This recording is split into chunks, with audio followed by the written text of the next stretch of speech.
बिहार का जो आदमी वो बेचारा बदहाल है, और गुजरात का आदमी 1 रुपए में 1020 एकड़ जमीन लेकर के जा रहा है। तो ये चंद पूंजीपतों की सरकार नहीं बनेगी, हर वर्ग की सरकार बनेगी। तो ये तो बात क्लियर है कि अब बिहार की जनता बदलाव चाहती है और महागठबंधन ने जो प्रोमिसेस किए उनके ऊपर भरोसा कर रही है। और अब धोखेबाजी और ये वोट की चोरी नहीं चलेगी। लोग अपने वोट की रक्षा के लिए लड़ाई लड़ने को तैयार है। पहले हम लोग जब पढ़ते थे तो जिला स्कूल जो हो सबसे एलीट माना जाता था, SPDM के बच्चे भी वहाँ पढ़ते थे। आज एक बात बताइए, इतने मिनिस्टर ऑफिसर्स हैं बिहार के, अगर कोई होगा क्या उनके बच्चे सरकार के स्कूल में पढ़ते हैं? नीतीश जी ने 20 सालों से छला है, आज वो समझ चुका है। और बदलाव की जो मुहिम है राहुल जी के नेतृत्व में, उस मुहिम के साथ है। और वो सकरा के सभा में हमको देखने को मिला है। और आने वाले जो भी सभाएं हो रही हैं, चाहे पीछे जो सभाएं हो रही हैं, सीधा सीधा संकेत है कि बिहार की जो छली हुई जनता है, 38% जिसकी आबादी है, वो आज बदलाव का रास्ता देख रहा है राहुल जी के नेतृत्व में।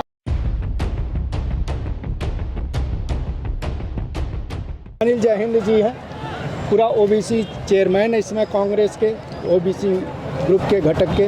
रतन जी है, जुड़ ही गए हैं, आप जानते हैं प्रवक्ता के तौर पर इस समय जो है तमाम जो है पैनल में तमाम जो है लोगों को छका रहे हैं। और राजन पाल गौतम जी हैं, जो SC मोर्चा है उसके चेयरमैन हैं। शशि पंडित जी हैं, यहाँ बिहार के अंदर जो EBC कांग्रेस का EBC ग्रुप है, मोर्चा है, उसके चेयरमैन हैं। ये 4 चेहरे हैं, आप समझ सकते हैं, और नए चेहरे हैं जो कांग्रेस में बाहर से गए हैं। लेकिन बड़ी भूमिका, बड़ी जिम्मेदारी इनके कंधे पे, बड़ा जो है कहिए तो एक बड़ी संभावनाएं लेकर के कांग्रेस इनको बनाई है। शुरू करते हैं अनिल जयहिंद जी से। अनिल जी, अभी हम और मुद्दों पे तो बाद में आएंगे जो सामाजिक न्याय से जुड़े हुए बिहार से हैं। अभी सबसे पहले तो आप यहाँ आए थे, कल ही रात में आप अभी आए हैं। यहाँ जो सभा हुई है और जो भाषण हुआ है, इसके निचोड़ के तौर पे आप क्या कहना चाहेंगे, क्योंकि आप अपनी आंखों से देखें, मंच से।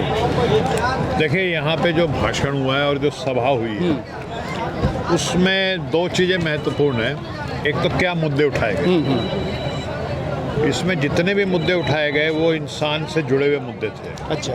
नौकरी, रोटी, कपड़ा, मकान, पलायन, ये वाले मुद्दे यहाँ पे उठाए गए।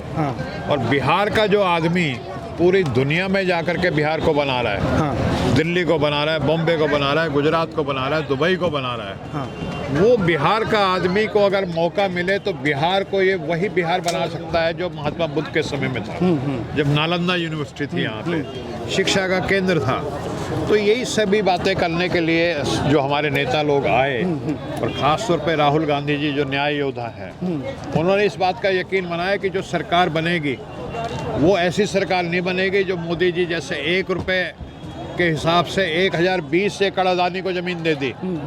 बिहार का जो आदमी वो बेचारा बदहाल है, और गुजरात का आदमी 1 रुपए में 1020 एकड़ जमीन लेकर के जा रहा है। तो ये चंद पूंजीपतों की सरकार नहीं बनेगी, हर वर्ग की सरकार बनेगी।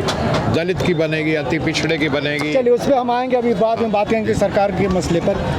राजन पाल जी, आप मतलब 2 लाइन 3 लाइन में किस रूप में इस सभा को व्याख्यायित करेंगे? देखिए, ये एक बदलाव का सूचक है, क्योंकि इस सभा में हमने देखा सुबह से, बल्कि कल से बारिश पड़ रही है। और बारिश के बावजूद इतनी बड़ी मात्रा में युवा, महिलाएं और गांव देहात से लोग आए। इसका मतलब एक बात तो पक्की है कि लोग इंडिया गठबंधन को भरोसे की दृष्टि से देख रहे हैं। अच्छा। और जो वायदे हमने किए, घोषणा पत्र में जो प्रोमिसेस किए हैं, उन प्रोमिसेस के प्रति बिहार की जनता में भरोसा पैदा हुआ है। और वो इतनी बारिश के बावजूद इतनी बड़ी मात्रा में यहाँ भीगते हुए लगातार सभा में जमे रहे। तो ये तो बात क्लियर है कि अब बिहार की जनता बदलाव चाहती है और महागठबंधन ने जो प्रोमिसेस किए उनके ऊपर भरोसा कर रही है।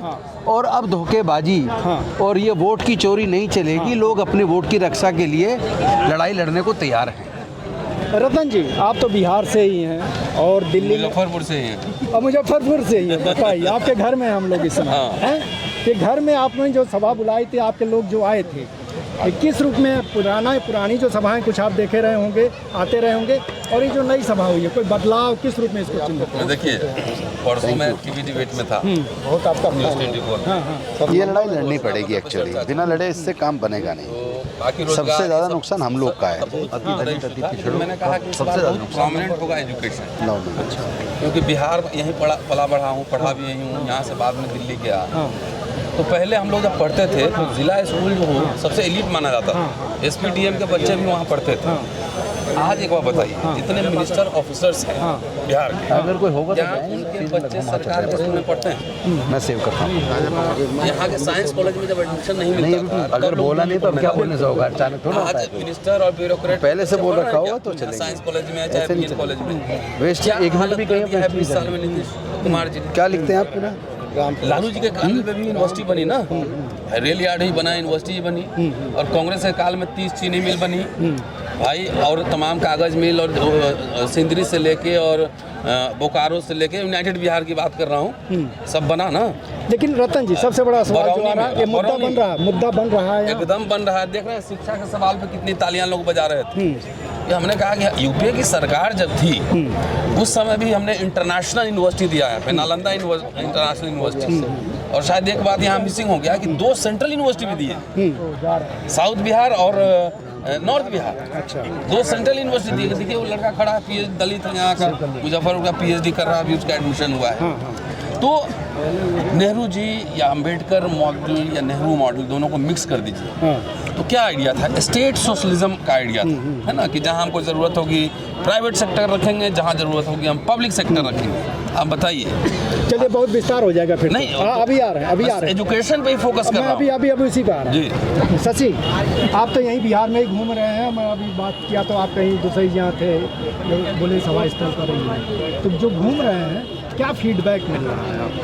फीडबैक बहुत क्लियर है कि जिसको नीतीश जी ने 20 सालों से छला है, आज वो समझ चुका है, और बदलाव की जो मुहिम है राहुल जी के नेतृत्व में, उस मुहिम के साथ है, और वो सकरा के सभा में हमको देखने को मिला है।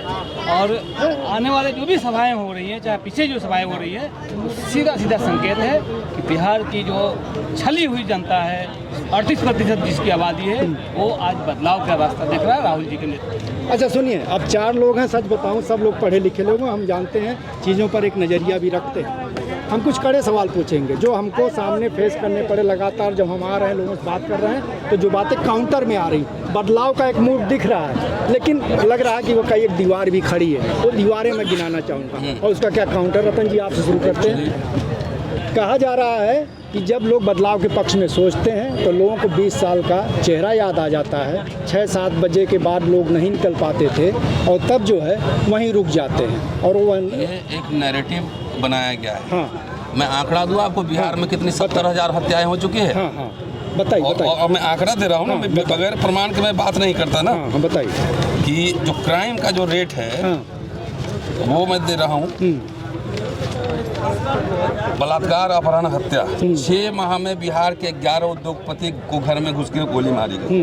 बिहार में रोज 8 हत्याएं, 28 महिलाओं के अपहरण, 136 जघन्य अपराध हो रहे हैं। कुल अपराध 323% बढ़ गए हैं। महिलाओं के अपहरण में 1097% की वृद्धि है। हत्या के प्रयास में 2062% की वृद्धि है, और जघन्य अपराध 206% बढ़ गए हैं। 60,000 से ज़्यादा हत्याएं हो चुकी हैं, 5,50,000 से अधिक जघन्य अपराध हुए। ये कहाँ का आंकड़ा है? मैं नहीं कह रहा हूँ। अच्छा। अभी नेशनल क्राइम ब्यूरो का डेटा आपने देखा है, SC/ST एट्रोसिटीज में बिहार 4थे नंबर पर है। पहला कौन है? राम राज्य वाला आपका उत्तर प्रदेश, उसके बाद राजस्थान, फिर मध्य प्रदेश, और चौथा वहाँ तो तीनों जगह बीजेपी की सरकार है, और यहाँ डबल इंजन की सरकार है, ये भी बीजेपी की सरकार मानिए। तो यहाँ 4 नंबर पर कैसे है SC/ST एट्रोसिटीज में? और आप जिसको जंगल राज कह रहे हैं, एक बात बताइए, पूछिए उन्हीं लोगों से कि जंगल राज जिसको तथाकथित करे हो, तो मीडिया का नैरेटिव बनाया हुआ था। हम भी बिहार के ही रहे हुए, हम भी देखे हुए हैं। कोई भी जब दलित पिछड़ा जब आता है ना पावर में, तो एक सोशल चर्निंग होती है। तो जो क्रिमिनल लोग थे जो मार रहे थे दलितों को, पिछड़ों को, कौन लोग थे जरा ये भी पता कर लीजिए। ये भी पता कर लीजिए ना, रणवीर सेना उसी समय क्यों इतना एक्टिव हो गई, ये भी पता कर लीजिए। दूसरी बात जो इम्पोर्टेंट कह रहा हूँ, कह रहे हैं कि अंग्रेज आए तो बहुत खराब था, लेकिन मॉडर्न एजुकेशन लाया, इक्वलिटी बिफोर लॉ लाया, पुल बनाए, यूनिवर्सिटी बनाए, सब बनाया ना। जंगल राज में जन प्रतिनिधि जो बैठे हुए हैं ना, इनके डर से एसपी-डीएम भी कांपता था। लोगों के काम होते थाने में सुना जाता था, डीएम के यहाँ सुना जाता था। आज जरा जाके पूछिए तो डीएम के यहाँ सुना जा रहा है। बहुत हावी हो गई है। विधायक का तो मंत्री का चल ही नहीं रहा है, सब इंस्पेक्टर भगा दे रहा है। तो जनता की सुनवाई क्या हो रही है कचहरी में और यहाँ वीडियो के ऑफिस में, ब्लॉक में हो रही है, थाने में हो रही है, कोई नहीं पूछ रहा है। यहाँ पूछिए जाके एमएलए एमपी से, कोई नहीं सुन रहा है। अनिल तो जी, जनता दूसरा सवाल जो काउंटर मतलब क्वेश्चन आ रहा है, जब बदलाव की बात हो रही है, लोग कह रहे हैं तेजस्वी जी जो है हर परिवार से एक सरकारी नौकरी देने की बात कर रहे हैं, पॉपुलर एक नारा बन रहा है, लेकिन ज़मीन पर जब जा रहा है तो लोग कह रहे हैं भाई ये तो अब जल्द लगता है कि एक सपना है, ख्वाब है जो तेजस्वी जी दिखा रहे हैं, जबकि हकीकत में लागू नहीं हो पाएगा। तो इसका क्या काउंटर? देखिए ऐसा है, जब आप इंसान ख्वाब देखते हैं ना, तभी उन ख्वाबों को पूरा करता है। हाँ। एक समय था कि इंसान ने ख्वाब देखा कि वो आसमान में उड़ेगा, तो बहुत लोगों ने उसका मजाक उड़ाया, यार इंसान का भी उड़ सकता है आसमान में, वो तो जो पक्षी है जिनके पंख होते हैं वही आसमान में उड़ते हैं। लेकिन आज एक ख्वाब आपने देखा, 3 हेलीकॉप्टर अभी यहाँ से उड़े। तो तेजस्वी जी जो बीच में उनकी सरकार जो चाचा के साथ मिलकर उन्होंने बनाई भी थी, उसमें आपने देखा 5 लाख नौकरियां तेजस्वी जी ने थी। तब भी ये बात थी कि पैसा कहाँ से आएगा, तो युवाओं को मौका देना चाहिए। मेरा मानना यह है कि युवा, इस बिहार का युवा जब इतनी ऊर्जा रखता है कि वो दुबई बना सकता है, बॉम्बे बना सकता है, गुजरात को बना सकता है, तो बिहार को क्यों नहीं बना सकता? तो बिहार में ये बदलाव होके रहेगा और महागठबंधन का ये जो वायदा है ये पूरा होगा। दूसरी बात आपने एक और उठाई, आपने गौर किया तेजस्वी जी ने अपने भाषण में क्या कहा? उसने कहा कुछ बातों पे तेजस्वी की ये जो सरकार बनेगी जिसमें राहुल जी का आशीर्वाद है, बिल्कुल समझौता नहीं होगा। चाहे बिल्कुल मेरा राइट हैंड भी अगर वो करेगा, अपराध करेगा, तो उसको कड़ी से कड़ी उल्टी लटका करके सजा दी जाएगी। उन्होंने ट्रिपल सी बोला, क्राइम, करप्शन, कम्युनलिज्म, ये तीनों से कोई समझौता नहीं है, तीनों अलाउड नहीं है, एकदम स्पष्ट तौर पे बोला है। इससे ज्यादा स्पष्टता नहीं हो सकती। जहाँ इंडिया गठबंधन के बड़े बड़े नेता हैं और ये सब रिकॉर्ड हुआ इसमें आने वाले देश के भावी प्रधानमंत्री आदरणीय राहुल गांधी जी हैं, उन सबके सामने तेजस्वी जी ने साफ कहा, ना कम्युनलिज्म चलने देंगे, ना करप्शन चलने देंगे, ना क्राइम बढ़ने देंगे, तो क्राइम कंट्रोल होगा। राजपाल जी, अभी आपसे जुड़ा हुआ एक सवाल, ये जो गठबंधन है उसमें देखा जा रहा है, लोग कह रहे हैं कि भाई उनके पास जो है एनडीए के पास तो चिराग हैं और एक दलित चेहरा है, जीताराम मांझी अपने तरीके से वो काम कर रहे हैं। आपके यहाँ ऐसा कुछ हो नहीं है, जबकि वोट के तौर पर एक दौर में राजद के साथ वोट था, मालिक साथ वोट अभी भी है, वो पहले भी था, लेकिन कोई चेहरा उस रूप में नहीं है जो उसको अट्रैक्ट करे। नहीं, आप गलत कह रहे हैं। अच्छा, चेहरा सहनी जी हैं, चेहरा हमारे सारे विधायक हैं, हमारे सारे जो हमारे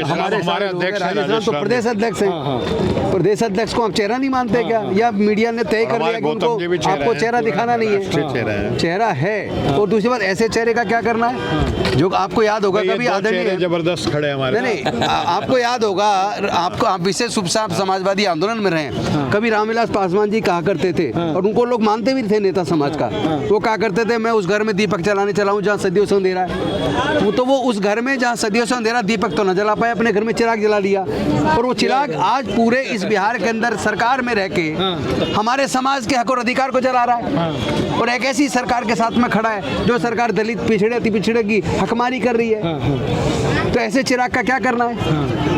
ऐसे चेहरों का क्या करना है? आप बताइए, जीतराम मांझी जी मुख्यमंत्री भी रह लिए, आप बताइए ना उन्होंने अति पिछड़ों के लिए क्या किया, मुसर समाज के लिए क्या किया, बता दीजिए। तो ऐसे चेहरों से काम नहीं चलेगा। चेहरे वो जो जनता के लिए काम करे, एससी, एसटी, ओबीसी, माइनॉरिटी, अति पिछड़े, अति दलित, उनके विकास के लिए कुछ लेकर आए, और विकास का रास्ता एजुकेशन से खुलता है, और उनका एजुकेशन पर कोई फोकस नहीं है। बिल्कुल, एजुकेशन। एक दूसरा सवाल बिहार के लिए जो सबसे मौजूद है, और पूरे देश के लोग इसको चिन्हित करते हैं, खास करके बुद्धिजीवी, इसमें बिहार के अंदर अभी जो ज़मीन का सवाल है, सबसे बड़ा सवाल और सबसे प्रमुख सवाल है। वो चाहे जब मोदी को कहना होता है तो अमित शाह को कि यहाँ ज़मीन नहीं है, वो ज़मीन की बात करते हैं, यहाँ लेफ्ट पार्टियाँ कैसे मिल गया फिर, वो उसी पर आ रहे हैं। तो इस जो ज़मीन का सवाल है, बंटवारे का सवाल है, बंदोपाध्याय कमेटी की रिपोर्ट को अब की शायद ले आया गया है घोषणा पत्र में। ये सवाल क्या ये सिर्फ नारा बन के फिर रह जाएगा या जमीन पर भी उतरेगा? सच्ची बहुत साफ है कि बंदोपाध्याय कमेटी ने जो अनुशंसा की है कि ज़मीन दिया जा सकता है, और नीतीश जी ने जो है चकबंदी शुरू करके और अघोषित तौर से बंद जो करा दिया, उसके पीछे के यही कारण है कि बंदोपाध्याय कमेटी की जो अनुशंसा है, गरीबों को हक देने का जो अनुशंसा है, घर के ज़मीन देने का अनुशंसा है, उसको नहीं देना है। और हमारी सरकार, महागठबंधन की सरकार, ये प्रतिबद्ध है कि हम बंदोपाध्याय कमेटी की जो रिपोर्ट है उसको लागू करेंगे। और बंदोपाध्याय कमेटी ने साफ कहा कि ज़मीन है, बाकायदा 1-1 एकड़ ज़मीन दिया जा सकता है लोगों को जिनके पास ज़मीनें नहीं है, और हमारी सरकार इस काम को करने जा रही है। इसीलिए हमने ये अपने महागठबंधन के मैनिफेस्टो में हमने इस बात को लाया है। रतन जी, आपका इस पर क्या कहना है? देखिए, लैंड रिफॉर्म तो कांग्रेस ने की है पहले भी ना। इंदिरा गांधी ने लैंड रिफॉर्म किया, जमींदारी मतलब बिहार से शुरू हुआ। लेकिन बिहार में लागू नहीं हुआ। कोई बात नहीं है। देखिए, हजारों साल का जो परत जमा रहता है ना, तो थोड़ा टाइम लगता है। इंदिरा गांधी ने प्री वर्ष भी खत्म किया ना।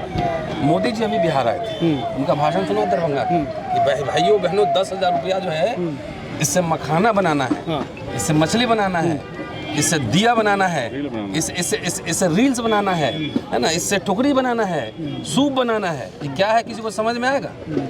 ये जो न्यू एजुकेशन पॉलिसी है, स्किल डेवलपमेंट, उसके लिए कांग्रेस सरकार ने पॉलिटेक्निक बनाया था। ये कह रहे हैं कि वर्ण व्यवस्था लागू होगा।